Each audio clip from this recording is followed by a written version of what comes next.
to my sewing room. Oh, I have such an exciting show for you today.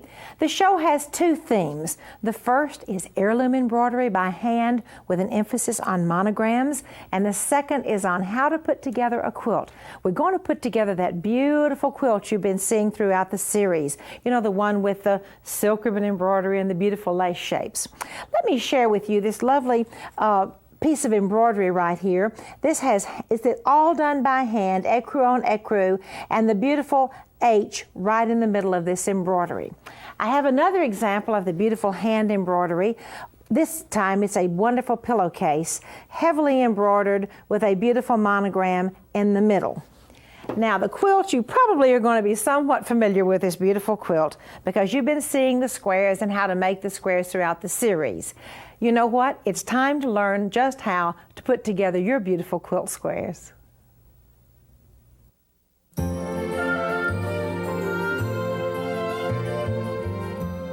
Quilts bring back lots of memories to people.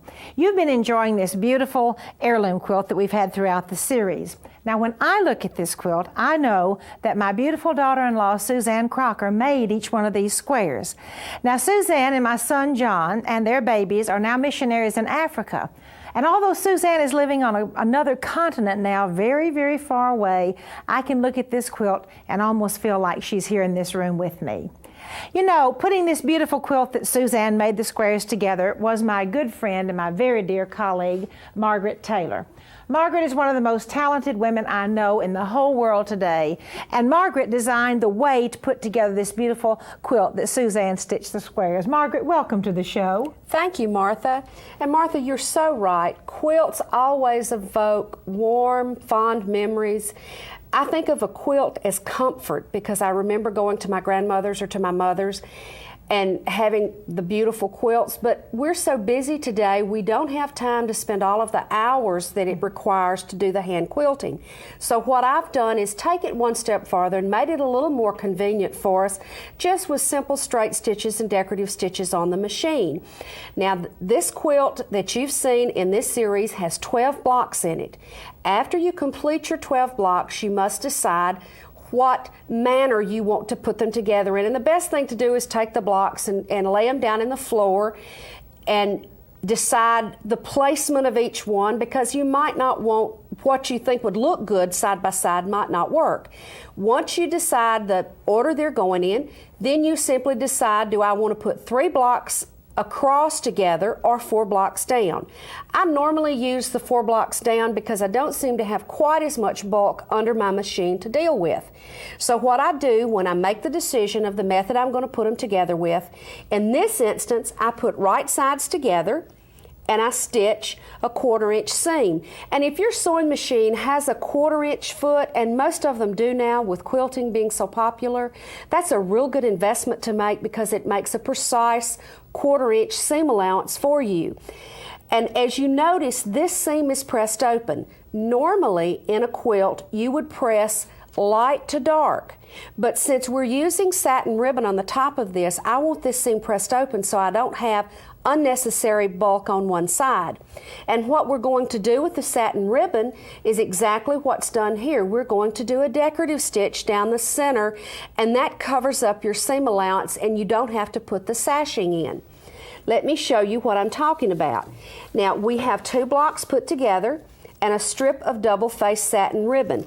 I have stabilizer behind my block, and what I do, this is stabilizer that you can get at a medical supply place, and that's there so that you can get better stitching on your ribbon. And I simply pull my ribbon back, and I'm just going to stitch a little because of the so you can see what I'm talking about, and of course you wouldn't stitch it in red thread. But as you can see, I'm just using a machine feather stitch to anchor the ribbon. You can use any decorative stitch you'd like. That should be enough for you to see what I'm talking about. See how pretty that is? Now the next thing I have to do is I have to make my sandwich. And a sandwich is simply the quilt top, once you've got it all stripped together, your batting, and this is a special lightweight batting for machine quilting, and my lining, which is just a cotton lining. And as you can see on this one, I have stitched on the side with feather stitching, again using a decorative stitch, and I'm quilting through all layers, which means that as I stitch the ribbon down on the side, I am also quilting through all of the layers. Now it takes a lot of pins when you make this sandwich to keep everything from slipping. And as you can see, my ribbon is anchored down, so I'm not going to have anything to flip up on the sides. Now, we've got to do a quilt binding, and everybody is terrified of doing quilt bindings. Well, what I've done is I've taken my fabric and folded it so that I got a true bias, and then I've marked it. I folded it in several places, folding it equal, and then drew my line on, and that way I don't have to cut a long distance to cross a piece of fabric. I simply have to cut a short distance. Then to make the miter, you just sew your strips together. Let me get this back on straight stitch.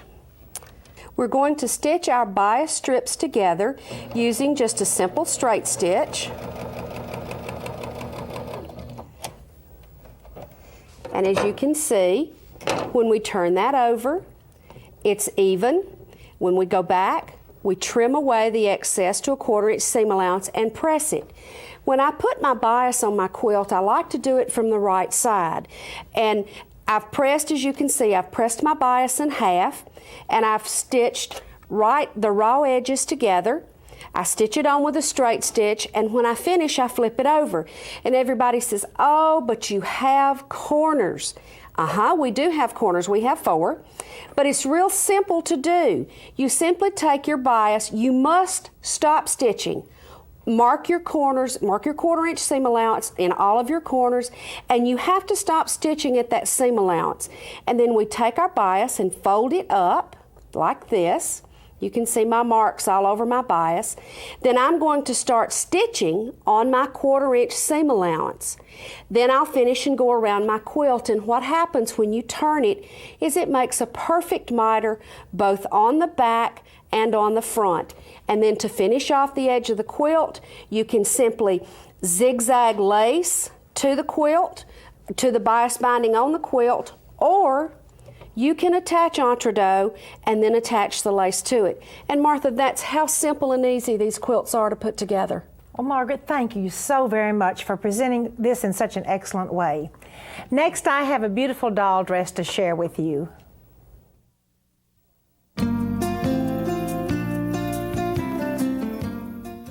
My little doll dress has some really interesting features I'd like to share with you. It's a little smocked bishop. Beautiful little blue smocking with little pearls at the bottom of the waves. Now this is the first feature I'd like for you to notice. Do you see it looks as if there is a mock collar? Well, this is very easy to do, and I'm going to show you how. Come on down to the bottom of the dress, and this is a double hem, which is very easy to put in and awfully pretty. And then there are 3 little pieces of lace zigzagged together. First of all, I'd like to share with you what a bishop dress looks like. I think we've done this several times this series, but let me show you one more time. This is the doll dress before it is pleated. Now, you trace off a line all the way from the top, 2 inches down from the top. There's my line I've traced.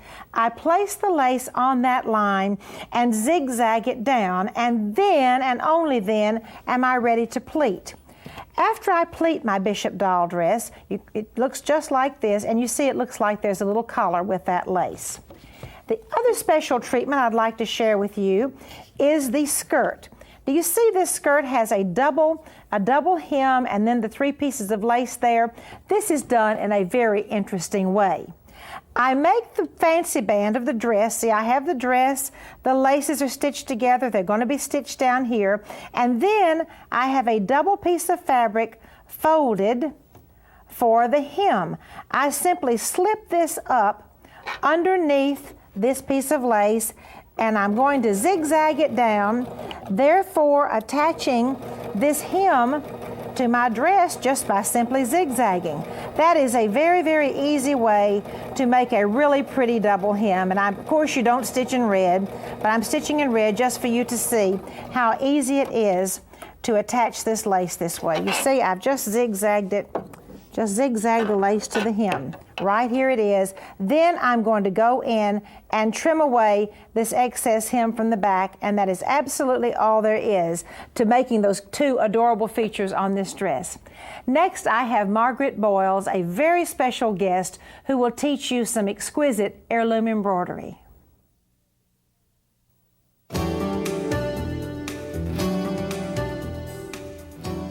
I'm so happy to have as my guest today Margaret Boyles from Atlanta. Margaret is the author of 25 needlework books, and she is a regular columnist for So Beautiful magazine. Margaret, welcome to the show. Well, thank you for having me and letting me come talk about one of my favorite heirloom embroideries, monogramming. You know, monogramming is very old. It goes back to the Middle Ages when household linens were marked, as they called it, to identify them. Often had a coronet or a crown on it to indicate the rank of the person who owned it. But it's still beautiful to use today. It's wonderful, just an initial on a napkin or a pillowcase. It doesn't have to be fancy. I like to get real fancy, though. This first piece that I brought you is just a single initial with a wreath of flowers and a coronet on it. This is worked on batiste with a single strand of DMC embroidery floss, which makes it very pretty. This next one is my favorite kind of monogramming. It has roots in wonderful French pillowcases and monograms that my paternal grandmother used to import during the Depression. And this is kind of my memories of those. I use a wonderful big flowing E, and then up here you can see the M and the H and all these wonderful things. The wheat was a symbol of fertility, and the dots, I don't know what the dots symbolize, but there were lots of dots. This one's heavy. It's worked on handkerchief linen with a single strand of floche, which is a wonderful silky cotton embroidery thread that gives you this real high raised look. Now I brought also a pattern for a simpler monogram. I like to use different styles of initials and combine them. That's kind of old and kind of new. The new graphic designers love to do this with different styles of typefaces now. So I've picked a big E, a nice chunky E, and then you can see the N and the B, and they kind of blend into each other and they're framed. Wonderful way to do it. Now, what I've done here is I've fixed a little sample. The easiest and best stitch to work these in is a padded satin stitch. I've got a single strand of the floche thread and a size 8 needle, and this is a piece of Irish handkerchief linen, which is wonderful to work on. The trick to doing really pretty padded satin stitch that has nice smooth edges is to work a single row of split stitch on each side. And then these long stitches here are simply padding stitches. If you go to the Royal School of Needlework, you'll spend 6 weeks learning to do satin stitch. Good gracious. And there's a very intricate way of padding it. Here we don't do it quite as intricately. These 5 long stitches are enough, and the split stitch are enough to give me a real pretty raised look with my satin stitch. So I have put my padding down, I've done the split stitch, and then the satin stitch is simply going in one side and coming out on the other, and you come out as close as you can to where your thread went in so that your stitches are very close together. You can work it either on a hoop or without. It depends on you. If you're careful and don't pull it too tightly, it works just as easily and a little bit faster without a hoop, which is my preferred method. But you can see how pretty these stitches just lie right beside each other. That's a very apt name, satin stitch, because it really looks satiny when it's worked pretty. And that basically is the stitch that I like to use. You can use other stitches, but my favorite is all satin stitch. And I brought a pillowcase with me that I'm working on for you to see. Normally I like to use all white or all ecru, but since this is for a little girl's room, I'm working in pink and green. And you can see here, I've done a little bit of the pink and a little bit of the green for you to see. I've got my satin stitch started up here, but I left a place to work. Here's my split stitch and my padding. The neat thing about satin stitch is you can hide the ends of your thread right inside with your padding. So all I have to do to start a new thread is put my thread in there, leave a little tail, and come out and start to work.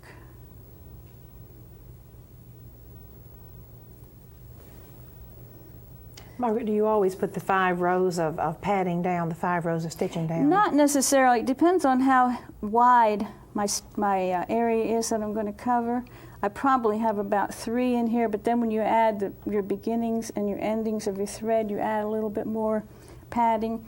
It also depends on how high you want it to be.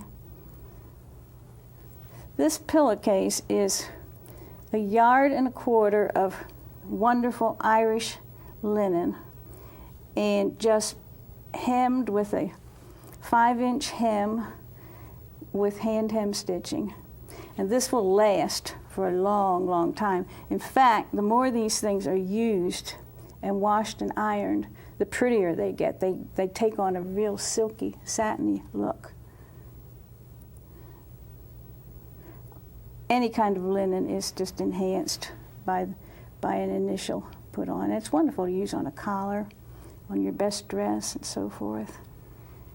Can I ask you a question while you're stitching? Margaret, concerning initials, I know you're making that for one of your granddaughters. If you were making something for a hope chest for your daughter or granddaughter, obviously, is it appropriate just to use her maiden initials for her to use for the rest of her life?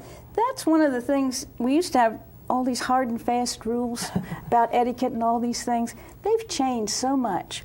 But when, it was traditional for girls to have a hope chest, and they spent many years before they got married preparing all these linens and quilts and sheets and so forth. And usually it was her maiden initial was the last one, and then her 2 initials. After you're married, then the correct thing to do was like this one. The last name is Eastman, so the E was the bigger middle initial. If you're doing something for a child, like a collar on a dress, and you expect another child to wear it, it's fine to put the last initial on rather than the child's first initial so it can be handed down. But it's one of those things that we've just changed, like we've changed all kinds of things. We just do what we like. But I think it's wonderful to see the family initials like this one after they're married. But I wouldn't hesitate. I'd just go ahead and do Joanna Pullen with wonderful P's on it and make her some gorgeous pillowcases. They are fun, and this thread works up very quickly, so this is not a project that's going to take forever, even though it is satin stitch. I'm using satin stitch, and this is an 8 crewel needle and the DMC floche thread, which is just wonderful to work with. Well, Margaret, thank you so much for sharing this elegant satin stitching with us. It's been my pleasure to be with you today. Next, I have a really elegant home decorating item for you. It is a gold lace red pillow.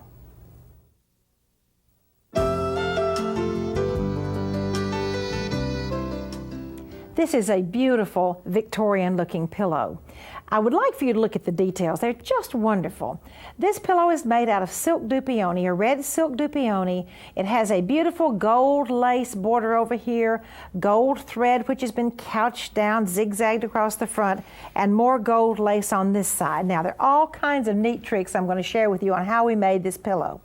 First of all, the lace I chose was this ecru lace. Using a can of gold spray paint, I spray painted this lace and of course let it dry. Now then, it doesn't, just as long as you have a literally gold spray paint is what you use, just a can, any brand of metallic gold. Let me share with you a couple of ways you can do this and get another beautiful product from spray painting. If you use a white background and you put your lace on it and spray paint it, then you're going to come up with a beautiful fabric that looks just like this. So in other words, you get 2 for 1. You get your lace painted, you get your fabric painted too. If you use a beautiful black velveteen and put your gold spray paint on it, look at the effect you get there. Absolutely gorgeous. Remember, this was originally black fabric, and now it has all these wonderful lace shadings. This is another beautiful one. This was black silk dupioni sprayed with the gold spray paint. Isn't that just wonderful? So you just be sure when you spray paint lace, you have something else underneath it, and it will be absolutely beautiful, both pieces, when you finish. Now then, the lace has a little bit of braid stitched on either side. This is an interesting technique, I think. This is called couching. First of all, the lines have been stitched in, and the pillow, by the way, consists of the silk dupioni and 2 layers of batting and silk dupioni on the back of the top layer. First of all, I straight stitched all of the different lines down crossing each other.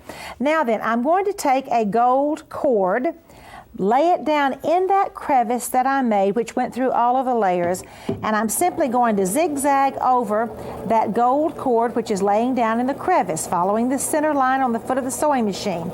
This is called couching. Now then, I'm using a black thread, which of course, well, a red thread, which of course you can see. I used a black thread over here. However, usually when one does couching on an elegant project like this, one uses a transparent thread, as I used on my pillow. Okay, now let me just show you. That's what you do to couch the thread down. In this case, I was able to couch it in the groove that was made by the straight stitching.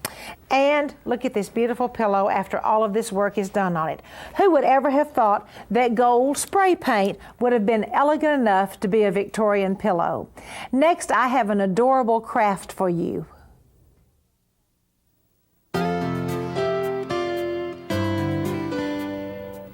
My craft today is called a tutu tassel because it really looks like a little ballerina tassel. As you can see, we've cord wrapped this little wooden stick, and then we have a beautiful little tutu skirt, 3 different levels, or as a matter of fact, 4 levels of a tutu skirt. It's trimmed with a little cord and with tiny little rosebuds that are already made, and you put a little cord at the top so you can hang it up just anywhere you would like to.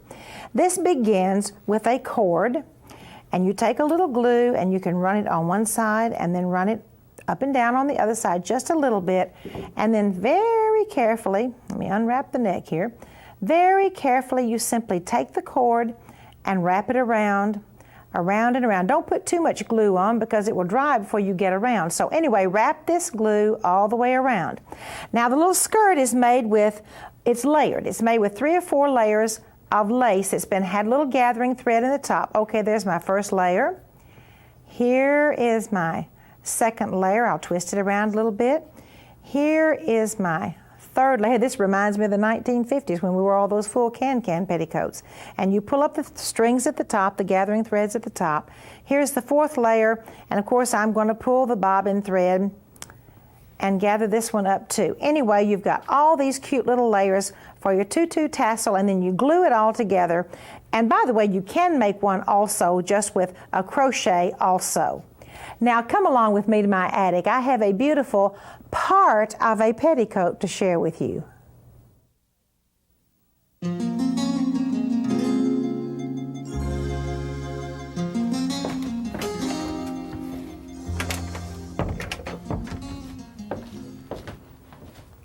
Welcome to my attic.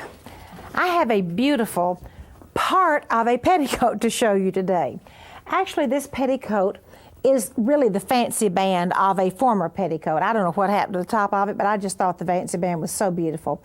The details are we have a beading, an entredot beading up here, a Swiss beading, and then there are squares. Let me see if I can pull this out so you can see. The bottom of this petticoat had squares on it. Now this, I think, is really sweet. Each square had a little embroidered basket. This square was embroidered in pink. The basket was embroidered in pink. And this square over here, the basket was embroidered in blue. And all the way around this petticoat are these sweet little embroidered baskets filled with flowers. The squares also go all the way around the petticoat. And I want you to look at this exquisite lace on the bottom. Just beautiful, about 2.5-inch wide insertion and about 3.5-inch wide French edging. I think this probably was one of the prettiest petticoats. And you know what I would love to do? I would love to go ahead and embroider one of these to use as sort of the half of the skirt of one of my granddaughter's dresses.